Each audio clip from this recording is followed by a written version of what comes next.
Speaking of gaming doing well. Let's talk about the PC side a little bit. Alienware has its own RTX 3080 GPU systems that are coming out, and they've got some crazy monitors up to 360 hertz. You got the wrong story. Yeah, you got the wrong story over here. Somehow you went straight to the site. There you go. That's the one. Yeah. I think you opened the link. Alienware is a Dell brand, right? Yeah. Yeah, so it's owned by Dell, so that's how you ended up on the Dell website. Anyway, the Aurora and Area 51M get big refresh options. And the reason this is interesting, or the reason people may care about this, is because you can't get these cards right now. You can't buy them. They're impossible to get your hands on.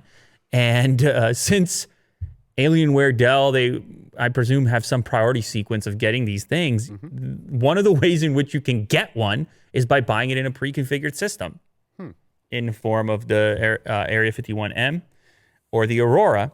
And because these are these companies in some cases get the opportunity to custom configure the way these cards fit into those systems, the cards that are going to be in there are some of the smallest. They were able to shrink them down quite substantially. I believe that they might be the smallest altogether. The boards and cooling have been tweaked by Alienware itself to be shorter than any RTX 3000 series card we've heard about yet. This is coming via The Verge. So 267 millimeters or 10.5 inches in length, shorter than NVIDIA's own RTX 3080 Founders Edition. So they shrunk it down a little bit because I don't know if you've ever seen these Alienware systems. It's all very efficient. Yeah. The way they try to keep it kind of small compared to other full-fledged gaming PCs. And they have a little bit more control over the design because, well, they have a huge footprint, right? Dell, pretty big company. Alienware, fairly large themselves. So they have a custom 10 millimeter heat pipe and vapor chamber cooling solution, dual fans. The card only takes up 2.5 PCIe slots and uses a standard pair of 8-pin power connectors instead of NVIDIA's 12-pin cable. So they modified all kinds of aspects of it. Now, you will pay a few dollars for these things, obviously, but you could spec out an RTX 3080 PC for as little as $1,800, which is actually not that bad. Yeah. If you think about it, fully configured.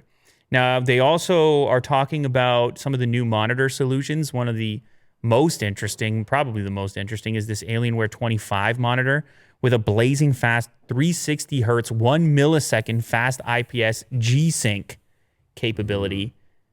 It only has 400 nits of brightness and 1080p resolution, but for gamers, I mean, who cares? The lights are off. Yeah. The lights are off. They don't need the nits. And 1080p is fine for anyone who wants that crazy refresh with these new cards. These new cards are capable of. They got a couple of other displays all the way up to 38 inches, which is a 4K display. Of course, you take a hit on the refresh, 144 hertz for the Alienware 38. I don't know about you. What do you think is the optimal size monitor for PC gaming? What would you say, Will? I have a 27 inch and I 27. like it. It's like maybe arm's length right away. And yeah, I think they have an in-between as well. They have a 27. So they're going to do a 25, a 27, which is a 240 hertz. Is yours a 2560 by 1440? The 27 that you have? I think it's higher. Higher? Yeah. Take it easy, man. Is it? You got to have a GPU for all that. Yeah. Anyway, that one, so 240 hertz, 360 hertz for the smallest, and then 144 hertz for their biggest, which is all the way up to a 38-inch display. So anyway, they're like everybody else, they're trying to get ready for this RTX stuff. Well, they're more than ready. You can buy these things.